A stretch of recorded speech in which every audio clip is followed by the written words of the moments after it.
Southeast Missouri first-year head coach Briley Palmer. Coach, just tell us just some general thoughts about you and your team as we get ready for this 24-25 season.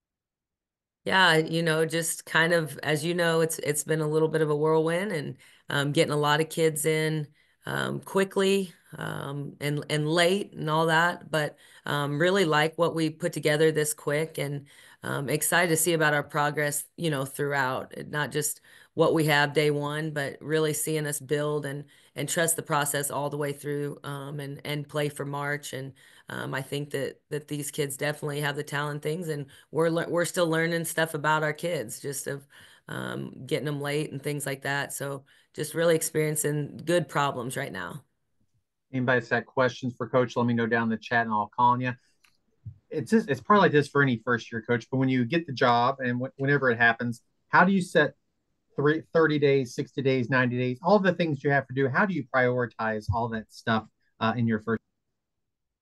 Mine was a lot of having, a lot of talk with mentors and people who's been here, done that, and just learning and understanding. Here's the generic template of like what they did maybe, and then me kind of picking and choosing what I have prioritized throughout the years, and seen has worked for my style and things. And I think that it's kind of a learning process for all of us. And as long as we know that and stay true to our roots and what we know got us here, then we're going to be just fine. And you're a local to the Cape Girardeau area. What was it about this job when it came open that attracted you to? The approach of wanting me and not just me, but wanting the community and the culture that we had put together at Mineral Area. I'm most proud about that. I mean, we won many games and things like that, but what was really neat, and especially this past season, was we were putting 2,500 people in the stands for the last five Region 16 games with the men. And it was just really neat to see that yeah, we have a good product and winning brings people, but those kids gave it their all on and off the court, and those people were there supporting them. And it's really important to me that, yeah, being from somewhat, Southeast Missouri and whatnot, was like people in the Boot Hill love basketball, and they want to show up for a good cause and one that they believe in. And they want to see kids that work hard and play hard, but then represent a bigger, it's not just about them, it's about the team and this community and the college. So just really was neat of the approach that SEMO, you know, had with me. Was just like that's what they wanted. Yeah, like winning year last year, all that stuff. Like that's fine and all, but like they loved the culture, they loved the community feel that we had put together, and I'm proud of that. I truly believe in it, so it's really huge to me that that was kind of what they saw when they had checked me out at Mac. Tell us about your roster and just how it came together and how it'll look for this season. Yeah, I mean, our roster is, I'm trying to figure things out as well. Still, we had, two players again when we started officially, and that was late May. And I think having that junior college background and the networking with that helped. We've got kids from all the markets with transfer portal to true freshmen to junior college, and just kind of all spread out and a little bit of everything. And I think that's what's going to make us pretty special with having maybe we have all the different ages and things like that, but more experience. Some that are younger than the older, but being older, sometimes and wiser and things, that's helped us a lot as well. So I think just in general, we're going to be that work in progress. We're going to play for each other, and their chemistry is only getting better day by day. Does that JUCO background sort of help in this transfer portal era too? Because you're used to the rosters flipping over a lot.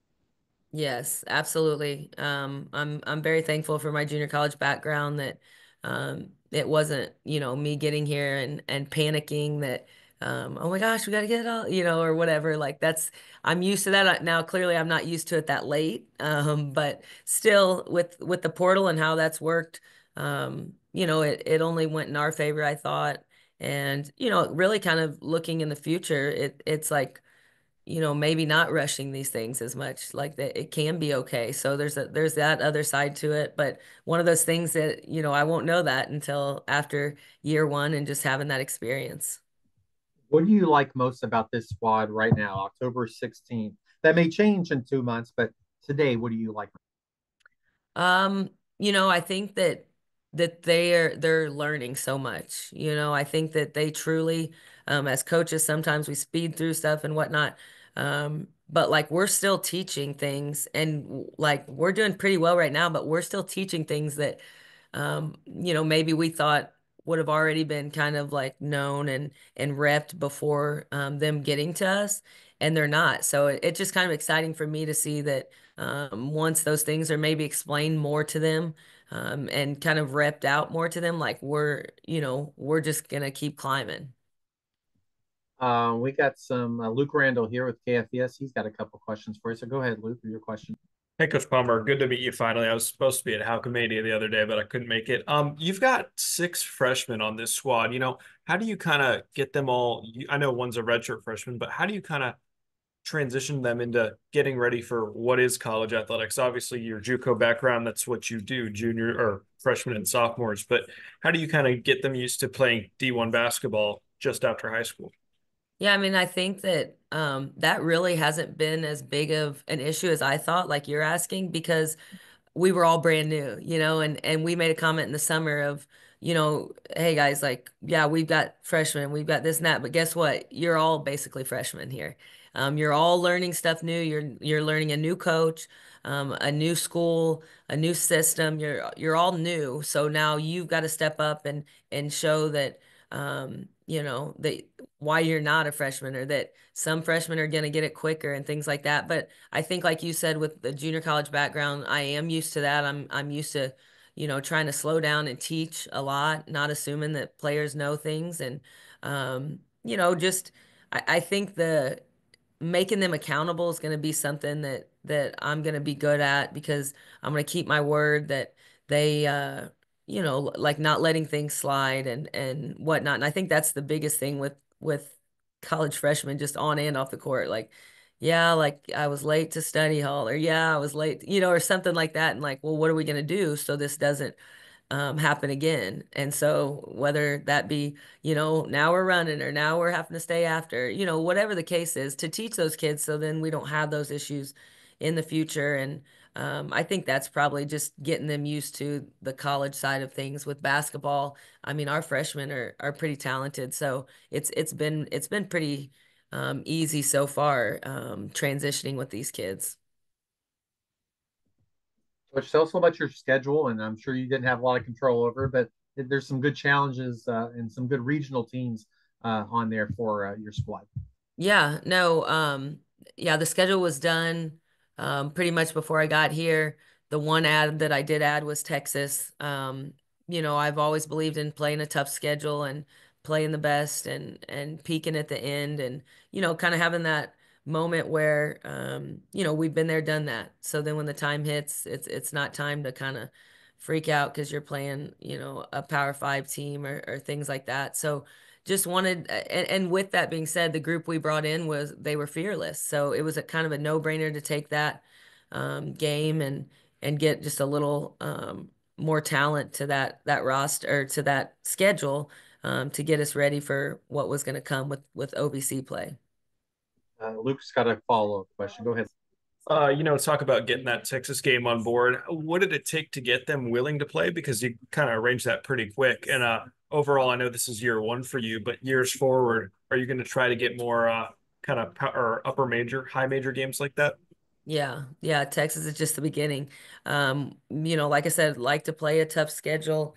I like our kids to get that experience early, and I mean, at the D1 level, like these kids want to play against the best, so they're gonna get to do that and kind of see why the best play this way and what you've got to do to get there, because there's definitely more levels they can go. But yeah, the Texas thing just during the recruiting times in July and things, and Texas needed 3 or 4 games and made us a really good deal. And I thought what a great experience to give our kids early on show them, how college basketball really is. And yeah, so that was kind of a no-brainer for me. And I always want Division I teams on my schedule, nothing below that. So that was just, like I said, some would say crazy. I'm excited for it though.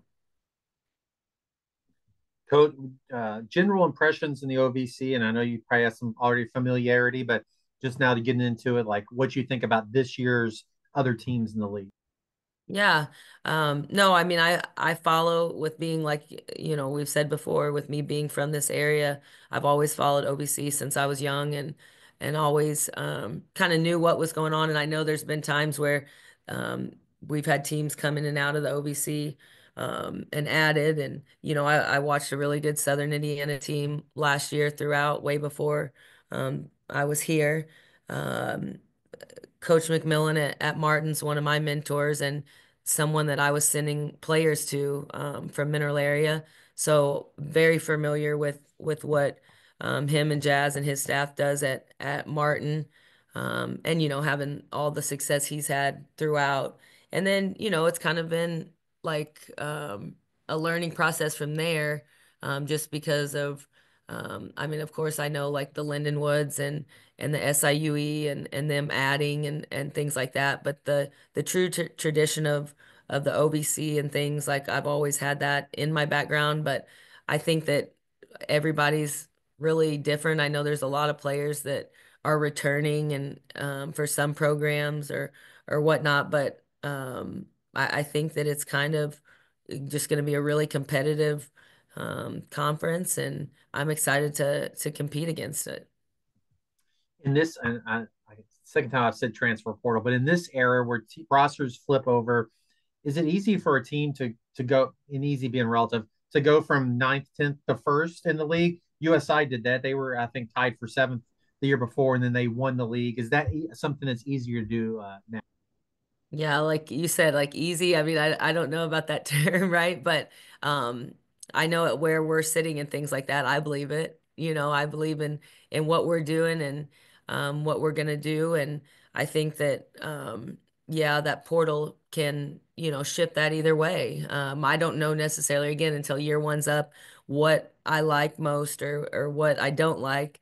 But I do know I still believe in true freshmen and freshmen playing all 4 years. Like, I don't think there's anything wrong with doing that. And I definitely have looked into those type of kids and really appreciated kids that stay that whole time and get better and kind of say, hey, this is where I'm committed to, and this is what we're gonna do, and I'm gonna make this program better and stick it out these years because that's just like why colleges were invented like that.